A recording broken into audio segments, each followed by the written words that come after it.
that was fighting for gay rights, and people were killed.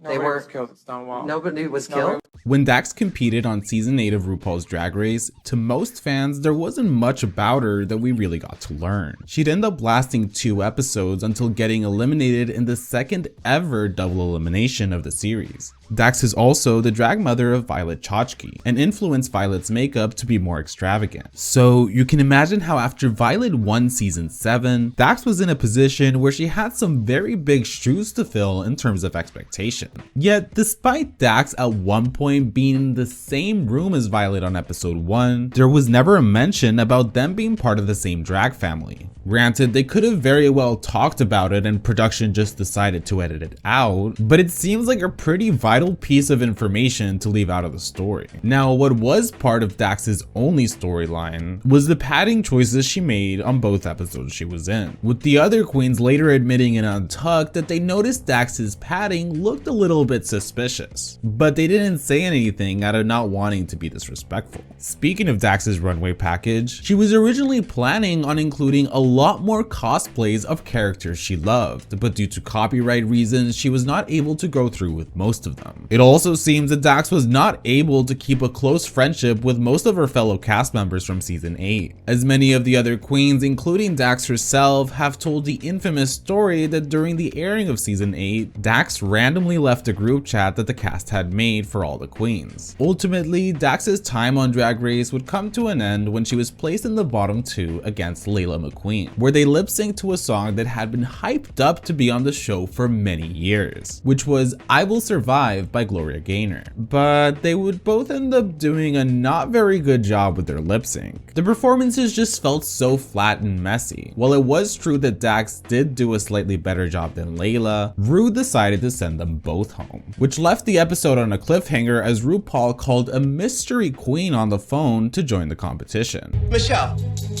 may I borrow your phone? Hi, it's RuPaul. Listen, I had to eliminate 2 queens today. How soon can you get here? Someone's coming back.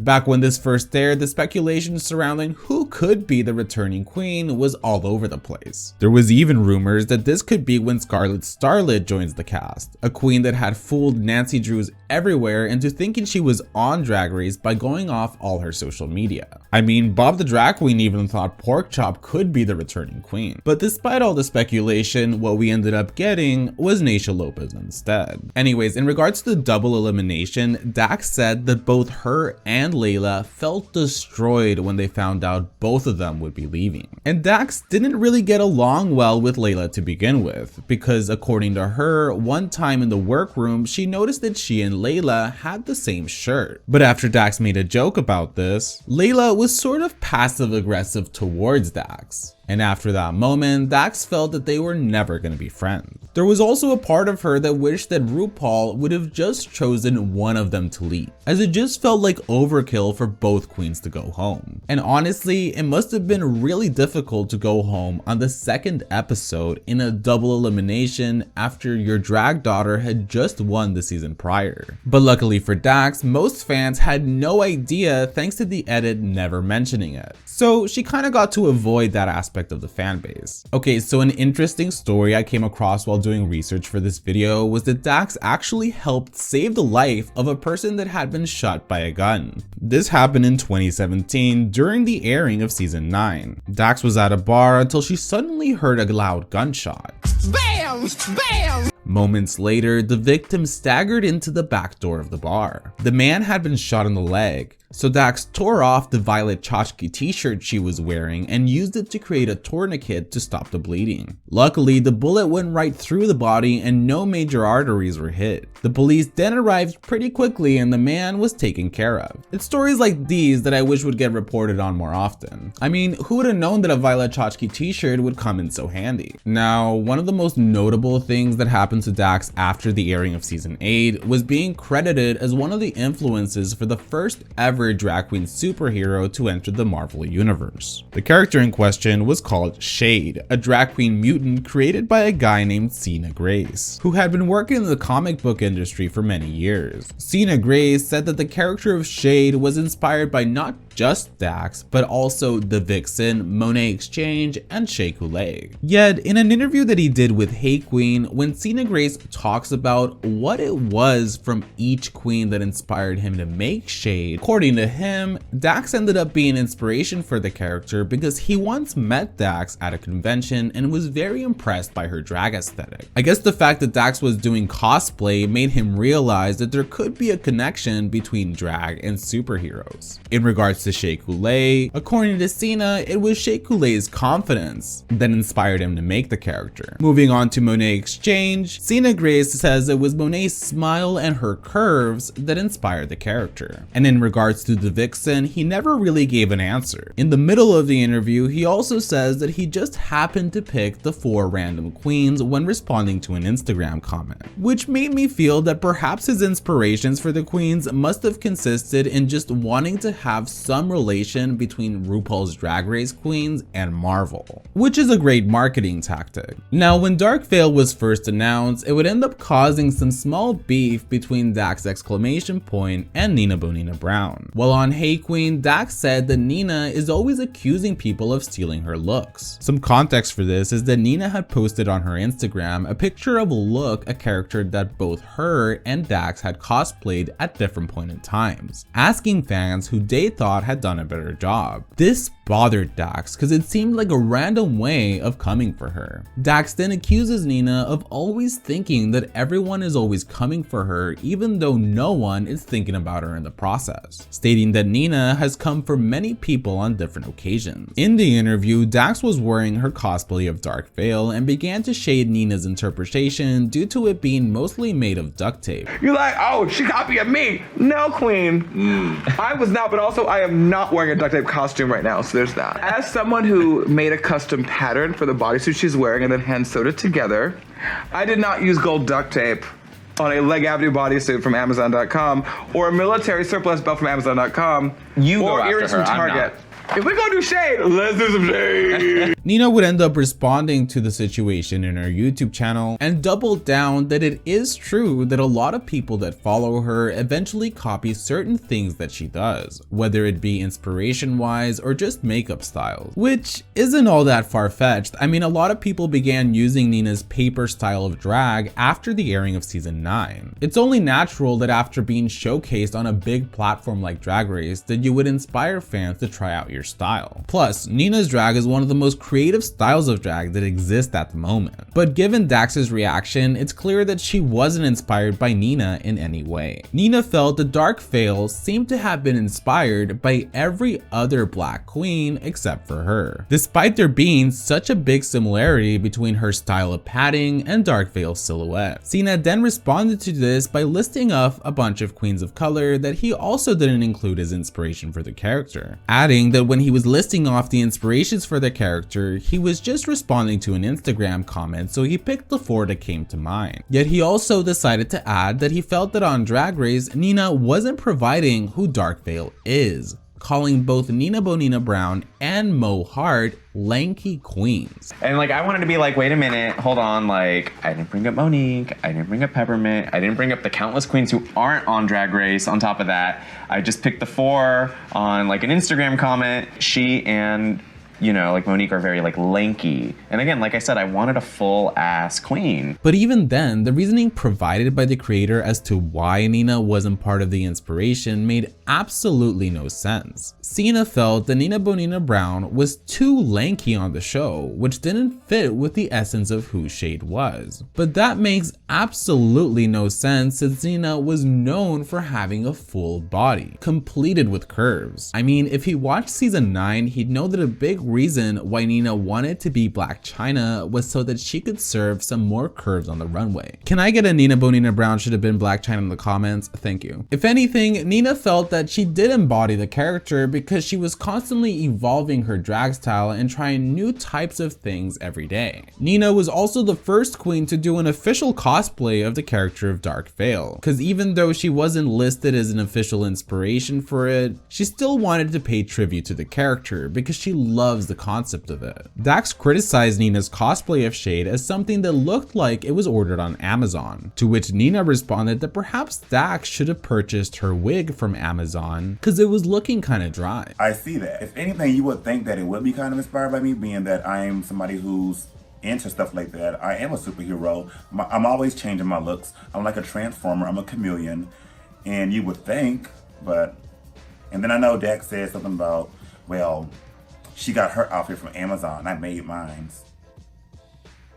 Maybe you should have got your hair from Amazon because the wig was kind of dry. You know, if we're gonna like throw a little shade like that, you know, real shade. Good for you that you can sew. Your shade outfit is cute. It doesn't mean you're more talented than me. Nina reiterates that she has nothing against Dax and feels that most of the queens that don't like her just don't understand her sense of humor. She also doesn't care whether or not Shea was inspired by her because she thinks it's a good character. Sina Grace has said that there was no cinematic beauty when conceiving the idea of Shea. He was just sitting in a coffee shop and thought it'd be cool to have a drag queen mutant. He then quickly made a sketch of the character of a drag queen of color who had bold curves. The character was a last-minute creation and no one really thought about what impacts it was gonna have in the pop culture once it was released. Later on though, the company that Sina worked at would force him to change the name of the character to something that could be taken more seriously. So the character went from being known as Shade to now being known as Darkveil. So since this interview with Dax discussed how Darkveil was inspired by all these queens, I was curious to what the character itself was actually like. I thought that perhaps a character that was drawn from inspiration by 4 different RuPaul's Drag Race queens would have ended up being a super complex and layered individual. But according to the official story, the human name of Darkveil is Darnell Wade, who was born in Brooklyn, New York City, and grew up under the foster care system. Darkveil never had a stable home and took comfort in reading about superheroes. Ultimately, the character grows up to become a drag queen next to their best friend, Spilling Tiana Taylor. It's explained that Darkveil's biggest ambition in life is to compete on RuPaul's Drag Race, or a quote drag queen competition show. But the whole drama starts because her best friend Spilling Tiana Taylor gets cast on the show instead of Shea, and ends up becoming a huge star and leaving Shea behind in a rusty apartment in New York City.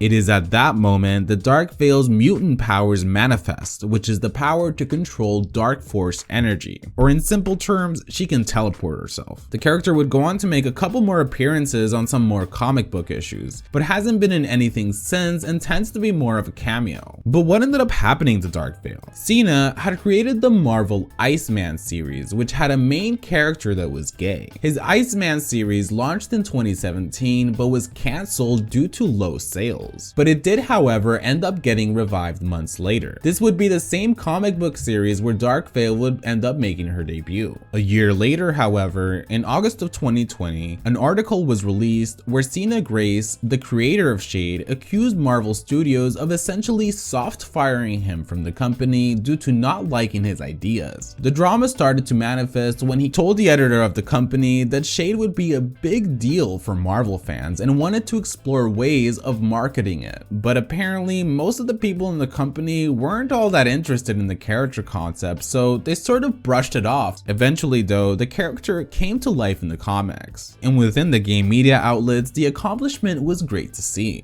But apparently the company felt that Sina went behind their backs to market the character online by talking about the inspiration for the characters and doing interviews. But Sina disagrees with these accusations, adding that everything he said publicly had been pre-approved by members of the company, and he began to realize he had overstayed his welcome. Moving on, in February of 2019, shortly after the airing of the All Stars 4 Makeover Challenge, Dax took to Twitter to say that while she felt that the show is still entertaining, it seems to be pandering towards straight demographics more and more, in order to expand her viewership. Which makes sense. I mean, a big part of the fan base now consists of really young fans, and it makes it easier for networks to want to buy the show. But at the end of the day, the very fact that we have a bunch of queer people on television is sort of gay enough on itself. In May 2020, Dax posted on Twitter how she felt like the forgotten queen of the franchise. Flash forward to 2 years later, in 2022, Hey Qween was announced as the first drag queen to ever be inducted into the Marvel Universe, being able to take on a role in an upcoming series. So naturally, everyone was celebrating Shay's achievement. But one queen that felt ignored was Dax, who reminded everyone on Twitter that she was the first drag queen of Marvel. But that makes no sense because according to the inspirations of Shea, Dax was one of many queens who influenced it, which also included Shea. Regardless, the character that Shea is going to be playing already seems miles ahead more interesting than Darveil, so I hope it goes well. Basically, Dax Exclamationpoint is one of the least talked about queens of the franchise, mostly due to not being on many episodes or having a solid storyline. I personally found all the drama surrounding the Darkveil Fiasco to be sort of entertaining, so I thought I'd make a video about it. I wanted to take a moment to thank my patrons: Matthew Burns, Gay Uncle, Edgar Allan Pup, Franny Fishsticks, Cayman Rider Fury, O Nicole, Emma Malander, and Azure. If you'd like to see your name on the screen, you can support me on Patreon. The link will be in the description. So please subscribe to the channel if you haven't already, follow me on Twitter @GreenGayYT, and if you'd like to support me on Patreon, you can find the link in the description. See you guys next time.